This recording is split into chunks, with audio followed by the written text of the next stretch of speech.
Good morning. It's early.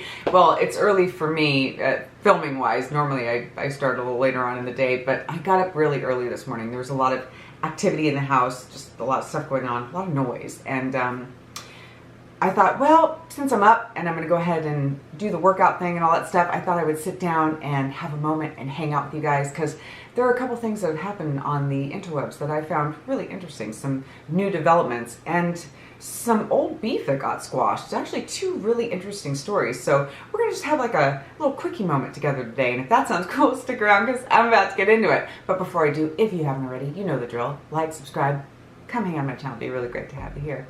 With that being said, let's get into today's video. I want to start today's video by kind of like rewinding and talking about someone that I've never really talked about on my channel before. I used to watch Irrelevant News, and it was huge. You guys probably know about Irrelevant News. It was like, I woke up and that was the first thing I wanted to watch with my coffee. I loved it. And Dennis, Deff Noodles, who starred Irrelevant News, created it on YouTube. It was just so entertaining. Every day I would just sit down and I would watch it religiously, almost never missed an upload. And when it didn't get posted, I would go, oh, you know, like, it wouldn't like ruin my day, but I would be like, oh, you know, dang, what a bummer to not see that. This kid was so freaking talented, and he was on the rise. I mean, I think it was just before the big Rona came around. I mean, he was really coming up. And he'd even hosted the awards show with Ethan on H3 Podcast. I mean, he was coming out with the news, and he wasn't always 100% right. There was, gaps and things that he would miss, because he just was the first person to like post about anything that was going on the internet, whether it was like Trisha'S, even like, mainstream news, all kinds of stuff. This kid was just on it. I just really enjoyed his content, and things started to change.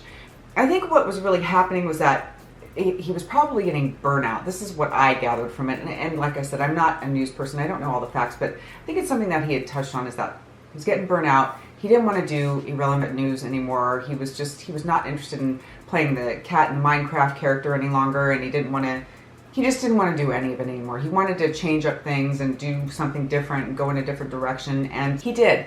And it wasn't exactly the best direction, and things started to really just take a downward spiral for this kid. And I watched him crash and burn. The whole internet did, actually, really hard, and it was pretty rough to see. He had started this comedy club, and I believe it's somewhere in Hollywood. I've never been there. I've been curious, but I've never gone. And they were doing these live roast battles, and he came out saying that it was going to be the most epic thing, and it didn't really do very well. And he was having a lot of clashing with other creators on the platform, Adam McIntyre being one of them. Oddly enough, I'm talking about this kid again. This young boy who lives in Northern Ireland is currently visiting California while I'm filming this. I believe he's here, and he's been to Disneyland and posting here and there. I happen to catch his videos now because of what was going on with Colleen and all that stuff. So can't help but run across Adam these days because I've watched a lot of his videos. So there was some beef going on between the two of them, and they were just doing this whole back and forth, and really Dennis, Deff Noodles, was fighting with everyone at the time. It was kind of strange to see, and I still, like I said, I still watch his videos from time to time. He's kind of gone back to something of what he was doing before, not Irrelevant News, but still kind of like talking about some current events and some news type things, and not the same kind of thing that he was doing, but something along the same vein, basically. And what happened was, Adam had posted a video, a couple of photos actually too, on TikTok, where he and Dennis are together, and people were kind of wondering what was going on there, because they were supposed to be mortal enemies. I posted a picture last night with Deff Noodles,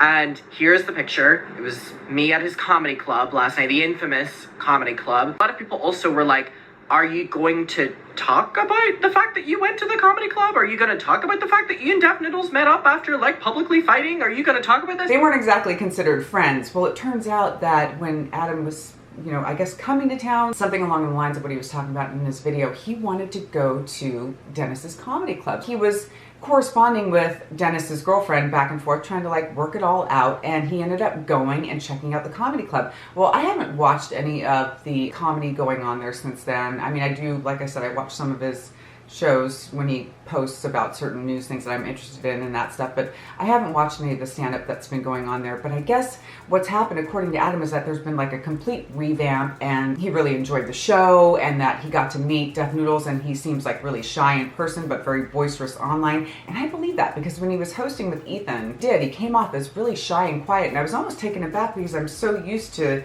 Dennis being this loud, kind of like in your face, you know, yelling the morning news at you kind of thing, in a way, you know, but just very boisterous.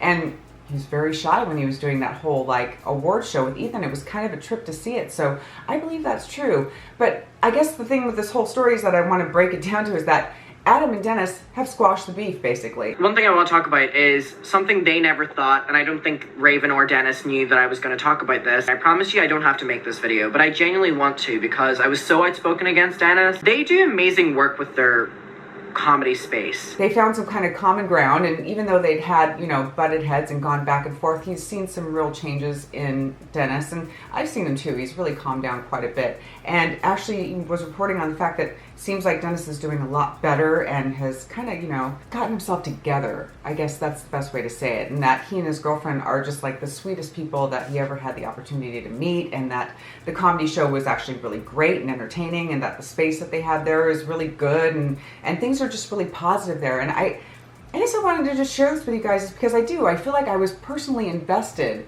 in the whole thing, you know, because I had watched the show every day, like religiously, and I really liked the whole character, and I liked what he was doing. So when things started to spiral, I felt horrible for him. I really did, watching it all kind of fall apart.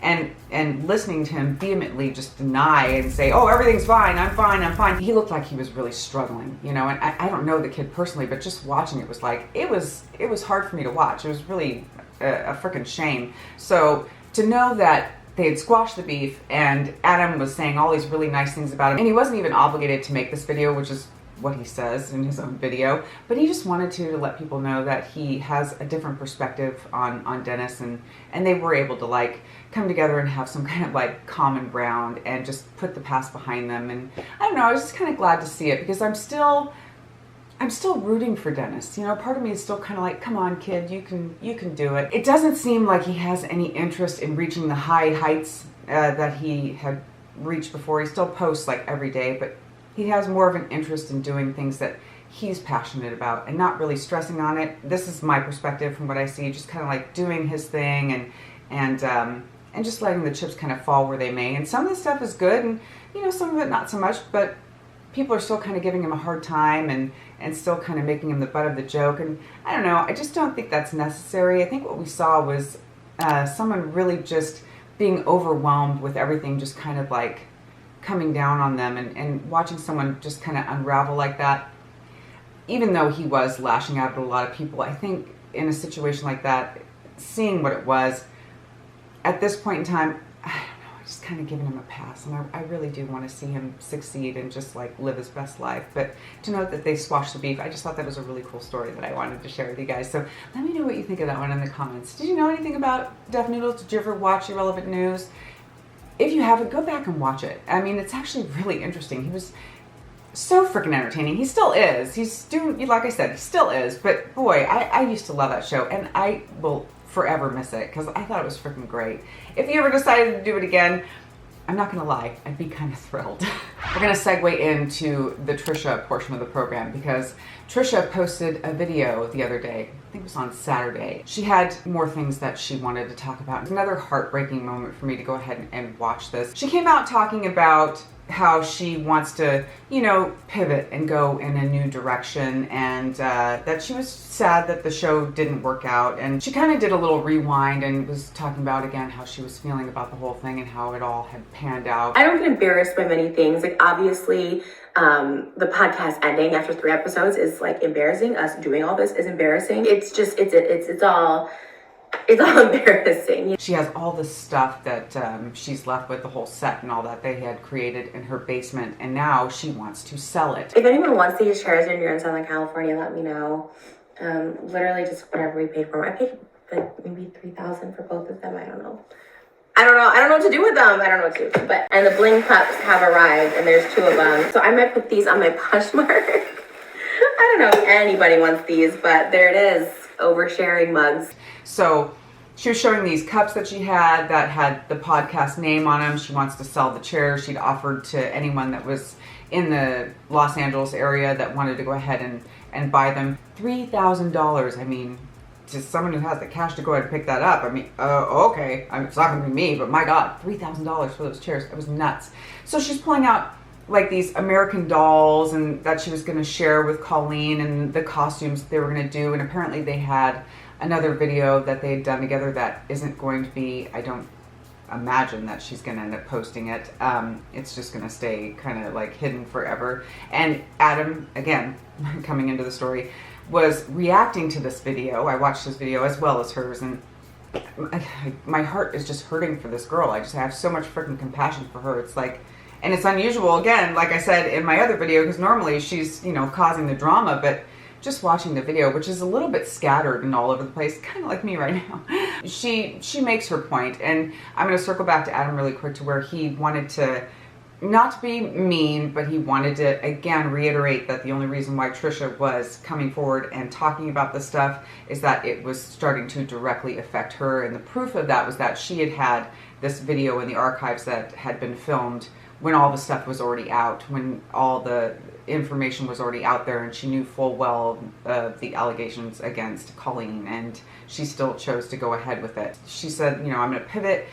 I'm going to figure out what to do with the space. I want to do something produced. And she says pivot quite a lot in the deal, which I'm kind of saying now because I'm parroting it back to you guys. But she seems, like I said, a little scattered, a little all over the place, and maybe just feeling, obviously, probably feeling uncomfortable about everything that's going on, and saying I'm going to sell this stuff, put it up on Poshmark and all that, and showing the things. But then what it was that was really like making my heart sad is she's just talking about how she was so excited to have a friend. I've never been good at keeping friends, and I'm not victimizing myself in this situation. Also, this thing with Colleen, I can't speak for other friendships she's had, but this is, like, not her fault at all. Like, Trisha did nothing but be supportive to Colleen, and even in the moment, Colleen was making fun of, like, when Trisha would try too hard, so this is not on Trisha whatsoever. She had all these plans, you guys, and it was like, just watching that and just seeing her again with that forlorn kind of crumbled look, God, it just made my heart just sink, and I just feel so, it's just such a shame that this happened. Worse so for the kids that had to, like, go through, we're saying allegations, but, I mean, there's proof. How are you going to fight that? That's another thing I'm going to get into in a second, but my heart goes out to the kids, my heart goes out to Trisha. I mean, this woman has affected people in the worst, most negative way, the most toxic train way that you could, I mean, come on. It's just been horrible across the board. But when I saw that, it's like, I don't know, I wanted to sit down and share it with you guys. And just to say that, you know, I don't think that Trisha would ever see this, but I'm just kind of like sending her a virtual hug, I guess. And I'm sure she'll bounce back. She has a way of, you know, reinventing and doing, and she's probably going to come up with something amazing, and she'll keep doing her little podcast deal and just kind of, what I would hope is find like a real friend, because clearly Colleen was never a real friend. So I do hope that for her. I hope that she finds someone that she can, like, you know, relate to and feel comfortable with, and she can have that fun friendship that brings her joy, that's actually healthy and not toxic and horrible and a complete lie. But yeah, I don't know. She's selling stuff, and if you know about Trisha's Poshmark, you might be interested. I don't know, the cups and all kinds of stuff. It's just going to go up for sale, and I just wanted to share that story with you guys because she did come back with another video and just going further into her feelings and stuff like that. So if you get the chance to check it out, go ahead and do so. And if this is enough news that you want from it, then there you go. And I went ahead and shared it with you. So now let's go ahead and transition into the last thing that I wanted to talk to you guys today about before I head off to treadmill land.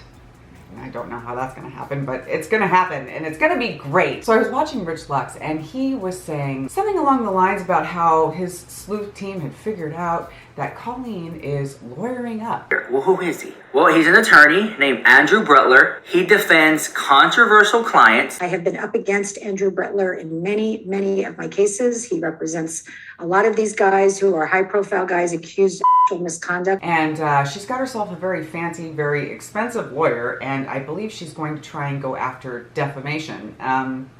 So that's what's going on with Colleen right now. So far as I know, again, I'm not a news person. These are things that I'm just hearing and sharing with you guys. But I wonder, question I posed to you guys today is how is she going to try and do defamation if people have actual physical proof of things that she's sent to them, like the literal receipts? I mean, that's going to be kind of difficult. Maybe at best it would be what I think he had said was a cease and desist. And I suppose she could do that and stop people from talking about her. But if she's thinking about, here's my thoughts. So I was like, you know, the ramblings of my mind. If she's thinking that there's anything that she could do to salvage her career at this point, it's kind of like, I don't know. So many people know about what transpired and the whole so-called apology that was a complete train wreck, and, you know, truly, I know I keep harping on the train thing, but it really was. What a freaking disaster. She doesn't really have much to come back to. If there's anything to salvage, it's not going to be a lot. So I don't know what her aim is. I don't know what the future holds for her, but I'm certainly paying attention to it, and going to find out if there's going to be any kind of statement put out there about how we're not supposed to talk about Colleen Ballinger anymore, because it's going to be like, you know, legal eagle. Me being such a small channel, who would really care? But yeah, it just seemed kind of trippy, and I wanted to go ahead and share that with you guys. Just a little piece of information that I got watching the internet, because again, I'm not working right now, and what I really probably need is a job. So I'm going to go ahead and let that be it for today, guys. Let me know what you think in the comments. These stories are freaking wild. And yeah, that's going to do it for me today. Thank you so much for sticking around and watching. As always, I really do appreciate it. And I will catch you all in the next one. Bye.